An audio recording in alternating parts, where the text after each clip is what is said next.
Good morning dear students. Welcome in my YouTube channel English Literature Guruji Dr. Saran. In this video we will discuss about MA Previous Paper 3rd. Dear students, this paper is belong to Rajasthan University exam syllabus. In this video today we will discuss which questions are important for 2020 exam. In this video, we also discuss about these most important explanations which are really important for this exam. प्रिय विद्यार्थियों, मैंने second paper से related video पहले ही आपको upload कर दिया है। इस वीडियो में आज हम पूरी तरह से उन सभी एग्जाम के बारे में चर्चा करेंगे जो 2020 के लिए महत्वपूर्ण है। इस वीडियो को अंत तक जरूर देखें, इसे लाइक और सब्सक्राइब जरूर करें और अंत में बेल आइकन का बटन जरूर दबाएं ताकि हमारा नोटिफिकेशन आपके पास तुरंत पहुंच सके। आइए अब मैं आपको इसके एग्जाम पैटर्न के बारे में पहले समझाऊंगा और फिर इसके बाद में हम उन प्रश्नों के बारे में और उन एक्सप्लेनेशंस के बारे में चर्चा करेंगे जो 2020 एग्जाम पेपर के लिए महत्वपूर्ण है। डियर स्टूडेंट्स, ये मेरे पास एक मॉडर्न टेस्ट पेपर है जिसके माध्यम से मैं तुम्हें बताना चाहूँगा कि किस तरह से आपका पेपर एग्जाम में अपीयर होता है और किस तरह से आपको इसे सोल्व आउट करना पड़ता है। ये थर्ड पेपर हमारा प्री रोमांटिक्स एंड रोमांटिक से रिलेटेड पेपर होगा।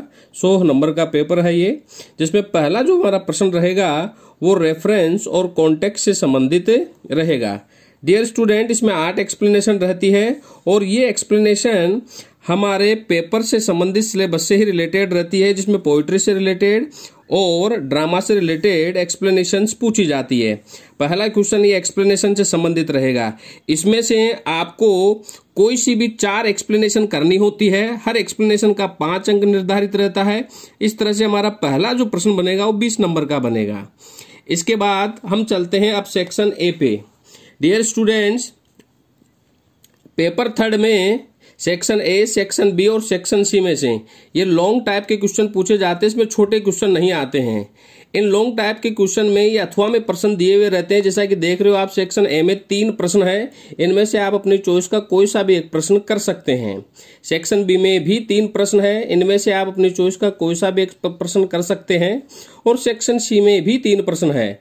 इनमें से अपनी चॉइस का आप कोई सा भी एक प्रश्न कर सकते हैं। इस तरह से हमारे 3 क्वेश्चन इसमें कंप्लीट होते हैं और हर प्रश्न के 20 नंबर निर्धारित रहते हैं। तो 60 नंबर इसके हो गए, 20 नंबर एक्सप्लेनेशन के, और एक प्रश्न आप अपनी चॉइस का कोई सा भी कर सकते हैं।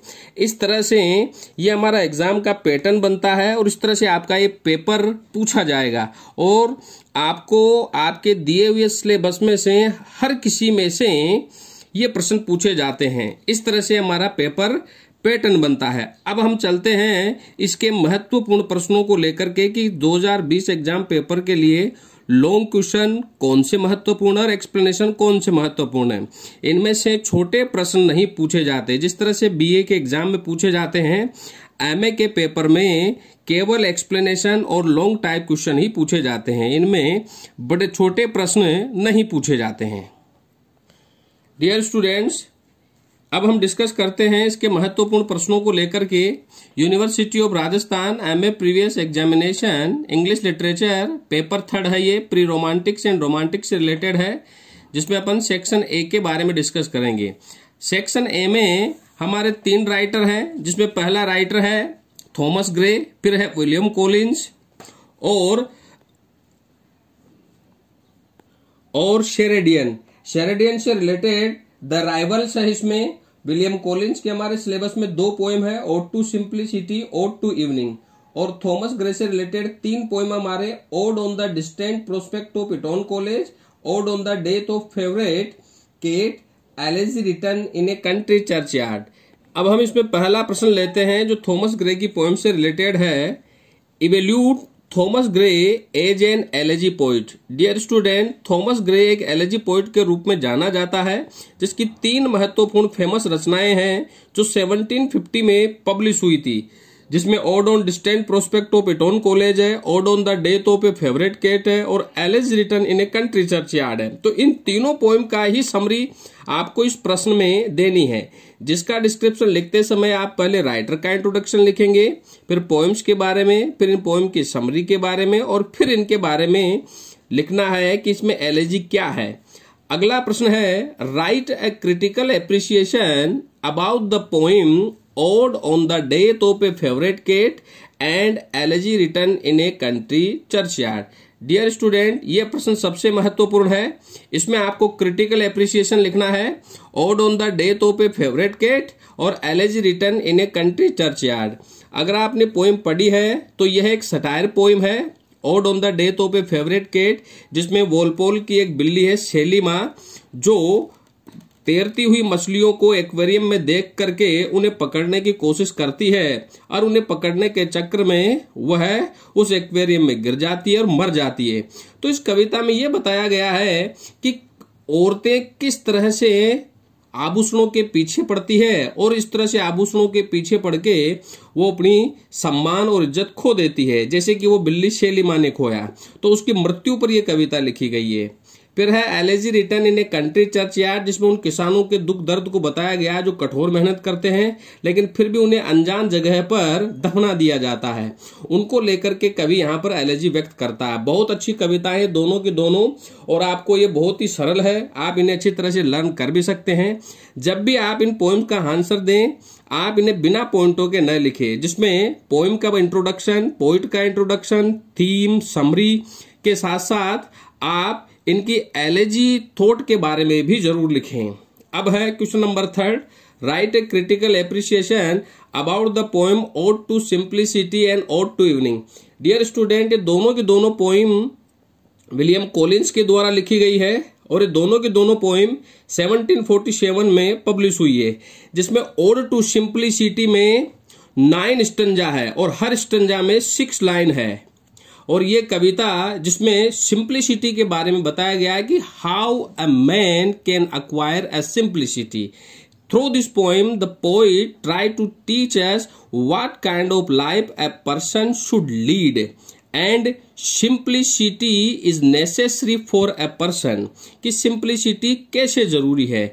ओड टू इवनिंग में बहुत ही ये एक ओड कविता है, जिसमें इवनिंग का बहुत ही सुंदर वर्णन किया गया है, जिसमें पेस्ट्रोल थीम को लेकर के कविता लिखी गई है। ये भी 1747 में पब्लिश हुई है। दोनों की दोनों कविताएं बहुत ही फेमस है, विलियम कॉलिंस के द्वारा लिखी हुई, जिसके आप लॉन्ग टाइप में आंसर देते हुए इन्हें पॉइंटों के माध्यम से आप इनका आंसर दे। अब चलते हैं हम सेक्शन बी में। डियर स्टूडेंट, सेक्शन बी में हमारे 3rd पेपर में 4 राइटर हैं, जिसमें विलियम वर्ड्सवर्थ है, जिसकी द प्रेल्यूड है, और फिर सेकंड राइटर है एस.टी. कोलरिज, जिसकी 2 पोएम है, the rime of the ancient mariner और कुबला खान, और फिर शैली है जिसकी एडोनिस है, और फिर लास्ट में है जॉन किट्स, जिसकी 2 पोएम है, ode to Grecian, ode to autumn, और एक 3rd पोएम है ode to melancholy. Dear student, यहाँ पर हम केवल 2 राइटरों के बारे में ही हम डिस्कस करेंगे, क्योंकि 3 प्रश्न पूछे जाएंगे। 3 में से कोई आपको एक प्रश्न हल करना है। यहाँ पर एस.टी. कोलरिज और विलियम शेक्सपियर को लेकर के मैंने प्रश्न दिए हैं, जो संभावित रूप से आने की संभावना है। आप चारों सेक्शन में से न करके, चारों पोइट में से न करके, आप कोई से भी 2 पोइट जो महत्वपूर्ण है आप उन्हें याद कर सकते हैं। जैसे कि मैंने यहाँ एस.टी. कोलरिज का दिया है पहला प्रश्न, throw light on the supernatural elements in Coleridge poem Kubla Khan. Dear student, S T. Coleridge अपनी लिरिकल ब्लेड की कविताओं की वजह से जाना जाता है। 1798 में एस.टी. कोलरिज और विलियम वर्ड्सवर्थ ने इन कविताओं की शुरुआत करी थी। डियर स्टूडेंट, कुबला खान एक अनफिनिश्ड पोएम है, जो एस.टी. कोलरिज के द्वारा लिखी गई कविता है, जिसमें एक्जेंडू प्लेस के बारे में बताया गया है, वहां की सुंदरता के बारे में बताया गया है, और डेमसडेल एक लड़की के बारे में बताया गया है जो गीत गाती हुई वहां पर बताई जाती है। इस तरह से एक बहुत ही खूबसूरत पोएम है, जिसमें सुपरनेचुरल एलिमेंट को बताया गया है। आप इस प्रश्न में उसी सुपरनेचुरल एलिमेंट के बारे में जरूर बताएं। क्वेश्चन नंबर 2 है, write critical appreciation about the poem ode to Grecian. ये बहुत ही बहुप्रसिद्ध पोएम है, जॉन किट्स के द्वारा लिखी गई। किट्स, जिनका जन्म 1795 में हुआ, ये कविता 1819 में पब्लिश हुई, ओड टू ग्रेशियन अर्न, जिसमें 5 सेक्शन है और हर सेक्शन को एक सोनेट की तरह लिखा गया है, जिसमें मार्बल्स के ऊपर उनकी सुंदरता के बारे में वर्णन किया गया है। जिसमें प्रथम 3 सेक्शन में वहां पर युवक युवतियों के चित्रों के बारे में वर्णन किया गया है और वहां पर युवक युवतियों के द्वारा जो प्रेम संबंध बताया गया है उनके बारे में वर्णन किया गया है। और चौथे स्टंजे में यहाँ पर एक ग्रामीण सीन के बारे में बताया गया है कि सारे के सारे ग्रामीण जो है वो एक बछड़े को लेकर के बलिवेदी की तरफ जाते हुए दिखाई दिए हैं। तो इस तरह से बहुत ही अच्छी पोएम है ये, जिसके 5 स्टंजा में लिखे गए हैं और एक ओड टू मेलनकली जिसमें दुख के संबंध में बताया गया है। तो आप जब भी इनका क्रिटिकल एप्रिसिएशन लिखे, आप राइटर के इंट्रोडक्शन, पोएम के इंट्रोडक्शन, थीम, प्लॉट और समरी और लास्ट में कंक्लूजन और इनका क्रिटिकल कमेंट जरूर लिखे। डियर स्टूडेंट, 2020 एग्जाम पेपर के लिए सेक्शन बी में से अगर कोई प्रश्न इंपोर्टेंट बनता है तो वास्टी कोलरिज और जॉन किट्स का बनता है। आप इसमें जॉन किट्स की एक पोएम और ऐड कर सकते हैं जो है ओड टू ऑटम, जिसमें पतझड़ के बारे में वर्णन किया गया है। ये कविता भी 1819 से 20 के आसपास लिखी गई जॉन किट्स के द्वारा, जिसमें स्प्रिंग सीजन का वर्णन किया गया है और यहाँ पर कवि स्प्रिंग सीजन का मानवीयकरण करता है, जैसे वो एक किसान की औरत के रूप में चरितार्थ करता है। तो यहाँ पर ये पर्सोनिफाइड किया जाता है। बहुत ही अच्छी कविता है। आप बिन पॉइंटों के माध्यम से लिखते हुए इनके बारे में डिस्क्रिप्शन देते के वर्ड लिमिट को आप पूरा करेंगे तो आपको अच्छे नंबर प्राप्त होंगे। अब हम चलते हैं सेक्शन सी में। डियर स्टूडेंट, सेक्शन सी में हमारे पास 4 राइटर हैं। जेन ऑस्टिन का बहुत ही अच्छा नोवेल है मैन्सफील्ड पार्क, फिर है मैरी शीले जिनका फ्रैंकेनस्टीन है, फिर चार्ल्स लेम से रिलेटेड क्वेश्चन पूछे जाएंगे जिनके 2 ऐसे हैं, ऐसे ऑफ इलिया में से, इम्परफेक्ट सिंपैथीज और ड्रीम चिल्ड्रन, और लास्ट में है विलियम हेजलिट जिनके टेबल टॉक में से लिया गया क्वेश्चन है on familiar style on the ignorance of learn. Dear student, यहाँ सेक्शन सी में ऑस्टिन से रिलेटेड क्वेश्चन भी दिया हुआ है। मैन्सफील्ड पार्क में से आपको प्रश्न पूछा जाएगा। यह एक बहुत ही सोशलशिप को बताने वाला नोवेल है, जिसमें शेले ने ऑस्टिन ने हमें 2 परिवारों के बारे में बताया है, क्रेफोर्ड फैमिली के, ग्रांट फैमिली के बारे में, और एक ग्रांट फैमिली और बर्टन फैमिली के बारे में बताया गया है। इसमें फेनी फ्राइज जो रहती है मेन सेंट्रल कैरेक्टर में है। ग्रांट परिवार में मिसिस ग्रांट है, मिस्टर ग्रांट है, उनके 2 लड़कियां हैं, मैरी और जूली, और 2 लड़के हैं।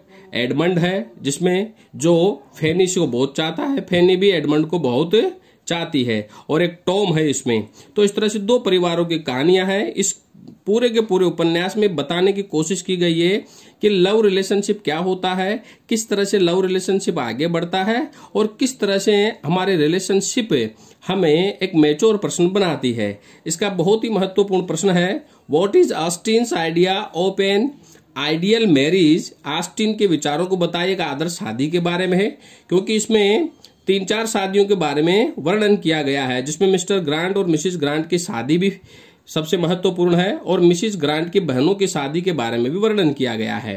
Throw light on the various marriage, जिसमें भिन्न प्रकार की शादियों के बारे में बताना है।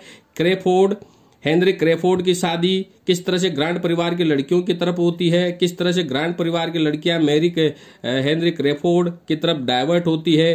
हेनरी क्रेफोर्ड की बहन मैरी जो है वो एडमंड की तरफ और टॉम की तरफ किस तरह से डाइवर्ट होती है, और मिसिज रसवर्थ की शादी जो है वो ग्रांट फैमिली की लड़की से कैसे होती है। फेनी प्राइस की तरफ हेनरी कैसे डाइवर्ट होता है। इस तरह से इन सारी शादियों के बारे में यहाँ वर्णन किया गया है। That take place in Mansfield Park, इस तरह से मैन्सफील्ड पार्क में कई तरह की शादियों के बारे में बताया गया है। बहुत अच्छा नोवेल है। अगला प्रश्न इसी से संबंधित है, discuss theme, plot and story of the novel Mansfield Park with its main character and also explain Fanny's relation.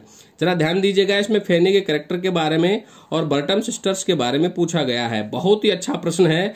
अगर ये दोनों प्रश्न आप याद करते हैं तो इसका मतलब है आपको पूरी तरह से पूरा नोवेल याद होना, और आप इनके कैरेक्टर्स को जरूर ध्यान में रखें, कैरेक्टर्स के रिलेशनशिप को जरूर ध्यान में रखें। जब भी आप इनका आंसर दें, इनके कैरेक्टर्स के बारे में और इनके रिलेशनशिप के बारे में जरूर बताएं और बिना पॉइंटों के आंसर न दें। अब हम चलते हैं थर्ड क्वेश्चन पे। Discuss the elements of gothic novel in Frankenstein by Mary Shelley and give a description about its character. Frankenstein के द्वारा जो लिखा गया है ये गोथिक नॉवल है, जिसके बारे में आपको आंसर लिखना है। और इसी में से ही दूसरा प्रश्न है, analysis Mary Shelley's novel Frankenstein as a novel of ambition versus social responsibility. Question number 4 पे अब हम चलेंगे, जो चार्ल्स लैम्प से रिलेटेड क्वेश्चन है, जिसमें से हमें प्रश्न पूछा जाएगा, give a detail description about Lamb's essay imperfect sympathies and dream children. Dear student, आप फ्रैंकस्टीन और चार्ल्स लैम्प से कोई सा भी एक प्रश्न लर्न कर सकते हैं, क्योंकि दोनों में से ही प्रश्न पूछा जाएगा। और यहाँ पर क्वेश्चन नंबर 4 बहुत ही महत्वपूर्ण है, जो कई बार पूछा भी गया है, जिसमें आपको ड्रीम चिल्ड्रन के बारे में और इम्परफेक्ट सिंपैथी जो इसके द्वारा लिखे गए 2 फेमस ऐसे हैं उनके बारे में पूछा जाएगा। यहाँ पर स्टूडेंट्स मैंने कुछ एक्सप्लेनेशन दिए, क्योंकि हमारा पहला प्रश्न एक्सप्लेनेशन से रिलेटेड होता है, जिसमें मैंने केवल आउटलाइंस दी है। आप अपनी पोएम में से इन आउटलाइन को देखें, इन्हें याद करें। जिसकी पहली आउटलाइन बनती है वाइल रोम कुड, और लास्ट आएगा इसका इंस्पायर ही होल। ये ओड टू सिंप्लिसिटी में से ली गई है। और सेकंड है देन लेट मी लव, और इसका लास्ट रहेगा डस्की वेल, जो ओड टू इवनिंग में से ली गई है। थर्ड है हु आर दीज, और इसका लास्ट है कैन नेवर रिटर्न, ये फोर्थ स्टंजा है। और ओ एटिक शेप, इसका लास्ट है नीड टू नो, ये फिफ्थ स्टंजा है, जो odd on grace and earn. ये दोनों की दोनों odd on grace and earn जो जॉन किट्स के द्वारा लिखी गई है उसमें से पूछा गया है। और फोर्थ है where are the blanks twitter in the sky. Dear student, ये थर्ड स्टंजा है ओड टू ऑटम कविता का, जो जॉन किट्स के द्वारा लिखी गई कविता है। तो इस तरह से ये हमारे यहाँ 6 एक्सप्लेनेशन है, जो संभावित रूप से 2020 एग्जाम पेपर पैटर्न के लिए बहुत ही महत्वपूर्ण है। डियर स्टूडेंट्स, आज हमने एमए प्रीवियस थर्ड पेपर को लेकर के डिस्कस किया है। जो भी प्रश्न आपको इसमें बताए गए हैं, जो भी पोएम्स की आउटलाइन आपको बताई गई है, ये सारे आंशिक रूप से इनके आने की संभावना है। हमारा थर्ड पेपर बहुत ईजी है, जिसमें 18th सेंचुरी के राइटर्स के बारे में पूछा गया है, जिसमें विलियम कॉलिंस है, जिसकी ओड टू सिंप्लिसिटी और ओड टू यूनिक बहुत ही अच्छी कविता है, जो एक ओड पोइम है। इसके बाद थॉमस ग्रे की 3 रचनाएं हमारे, जो बहुत ही अच्छी कविताएं हैं, जो एलर्जी को लेकर के लिखी गई कविताएं हैं। आप इन्हें आसानी से इनके आंसर दे सकते हैं, लेकिन किसी भी आंसर को आप बिना पॉइंटों के न लिखें, क्योंकि पॉइंटों को लिखने के माध्यम से आप इनको अच्छी तरह से डिस्क्राइब भी कर पाएंगे और अपनी वर्ड लिमिट पूरी भी कर पाएंगे। इसके बाद सेक्शन बी में, जैसा कि मैंने बताया आपको, अस्टी कोलरिज और जॉन किट्स के महत्वपूर्ण प्रश्नों के बारे में और फ्रैंकस्टीन को लेकर के हमने यहाँ डिस्कस किया है। तो आप इनको बहुत अच्छे तरीके से लर्न करें। और मैन्सफील्ड पार्क एक बहुत ही अच्छा उपन्यास है, जिसे आप आसानी से लर्न कर सकते हैं, जिसमें 2 परिवारों के रिलेशनशिप के बारे में बताया गया है। Mansfield park is the most creation of Jane Austen. Through this novel, Jane Austen tried to teach us about the British culture and British society, and he tried to make us happy how to create our relationship है। यहाँ पर इस तरह के relationship को और कई तरह की शादियों के बारे में बताया गया है। डियर स्टूडेंट, जो भी प्रश्न आज हमने बताए हैं, इनसे संबंधित किसी भी तरह की अगर आपको कोई जानकारी लेने या किसी भी तरह के बारे में आपको कुछ पूछना हो, तो मुझे कमेंट बॉक्स में जरूर लिखें। इनसे संबंधित सारे आंसर मैंने हमारे इंस्टीट्यूट में मैंने बच्चों को लिखवा रखे हैं। इनसे संबंधित सारे क्वेश्चन आंसर भी हमारे पास लिखे हुए हैं, आप इन्हें इंस्टीट्यूट से प्राप्त कर सकते हैं। और अगले वीडियो में मैं इनकी पोएम्स के बारे में डिस्क्रिप्शन और उपन्यास के बारे में डिस्क्रिप्शन का एक वीडियो जरूर आपको पोस्ट करूंगा, जिससे आपको इसके बारे में संपूर्ण जानकारी मिल सके। Thank you.